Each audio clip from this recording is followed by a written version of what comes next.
যে বয়সে শিশুরা মাঠে দৌড়ঝাঁপ আর খেলাধুলায় ব্যস্ত থাকে সেই বয়সেই প্রযুক্তির জগতে নিজেদের মেধার স্বাক্ষর রেখে তাক লাগিয়েছেন শরীয়তপুরের ৩ ভাই বোন। ইউটিউব দেখে কোডিং শিখে তারা তৈরি করেছেন মোবাইল অ্যাপ, ওয়েবসাইট, রোবট সহ নানা প্রযুক্তিপণ্য।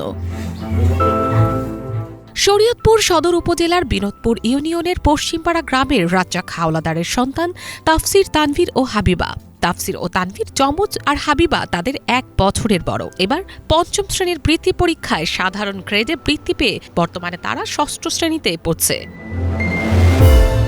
পড়াশোনার পাশাপাশি প্রযুক্তির প্রতি প্রবল আগ্রহ থেকেই ইউটিউব দেখে নিজেরাই শিখেছে কোডিং, তৈরি করেছে হোয়াটসঅ্যাপের আদলে মেসেজিং অ্যাপ, একাধিক ই-কমার্স ওয়েবসাইট, পানির মোটর, ব্লেন্ডার, রিমোট চালিত গাড়ি, স্পিডবোট ও রোবট। নষ্ট ইলেকট্রনিক্স মেরামত থেকে শুরু করে এলাকার মানুষের মোবাইল ফোনও ঠিক করে দেয় তারা। বড় হয়ে আমি ফ্রিল্যান্সার হতে চাই, গ্রাফিক্স ডিজাইন আর YouTube thumbnail design, app development আর ওয়েবসাইট ডিজাইন পারি। এখন বানাতে চাচ্ছি যে রোবট বানাবো।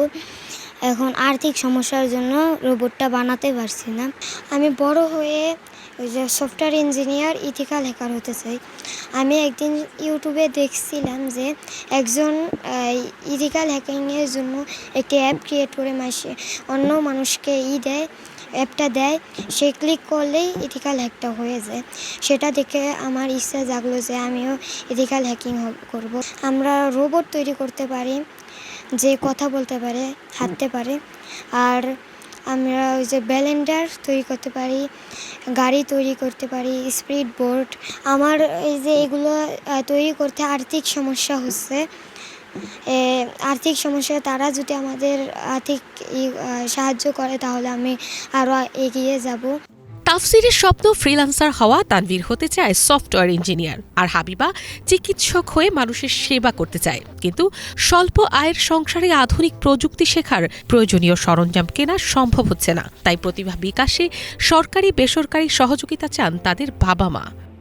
আমার ছেলেরা হচ্ছে ছোটোবেলা থেকেই অনেক বাচ্চারা যেমন খেলাধুলা করে, সেই করে, ওরা হলো ছোটোবেলা থেকে এক একটা জিনিস বানানোর প্রতি খুব আগ্রহ।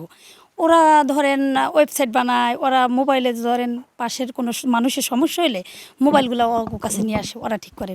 ফ্যান এবং লাইট এবং রাইস কুকার এবং ব্লেন্ডার বানাইতে পারে।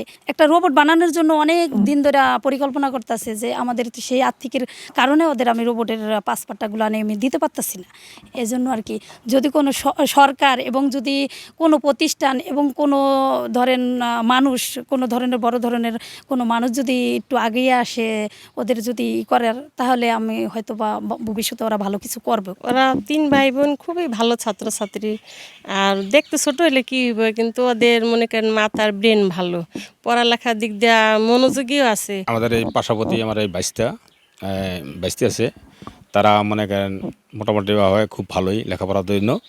ওদের যদি আর্থিক দুটো দুর্বল, আর বাবা এই যে একটা কোম্পানি আছে, তো কোম্পানিতে যেটা সফল হবে না, তার যদি কোনো সরকার, কোনো কোম্পানি যদি তাদের একটু সহযোগিতা করে। তবে এই ৩ ভাই বোনের প্রতিভার বিকাশে নিয়ম অনুযায়ী প্রয়োজনীয় সহযোগিতার আশ্বাস দিয়েছে উপজেলা প্রশাসন। তাদের মধ্যে আদার্স যে ট্যালেন্টগুলো আছে, আপনারা বলেছেন যে বিভিন্ন ডিভাইস, তারা বিভিন্ন কোডিং আনকোডিং এই বয়সে করে। আমি এটি শুনে খুব খুশি হলাম, এবং তারা যদি পরবর্তীতে আমার কাছে কোনো সাহায্য চায় তাহলে আমি আমার যথাসাধ্য চেষ্টা করব। মেধা, আগ্রহ আর পরিশ্রম সবই আছে এই ৩ ভাই বোনের। এখন প্রয়োজন শুধু একটি সুযোগের, আর সেই সুযোগ মিললে শরীয়তপুরের এই ক্ষুদে উদ্ভাবকেরাই একদিন দেশের প্রযুক্তি খাতে নতুন সম্ভাবনার নাম হয়ে উঠবে, এমনটাই প্রত্যাশা স্থানীয়দের। Bangla vision news desk.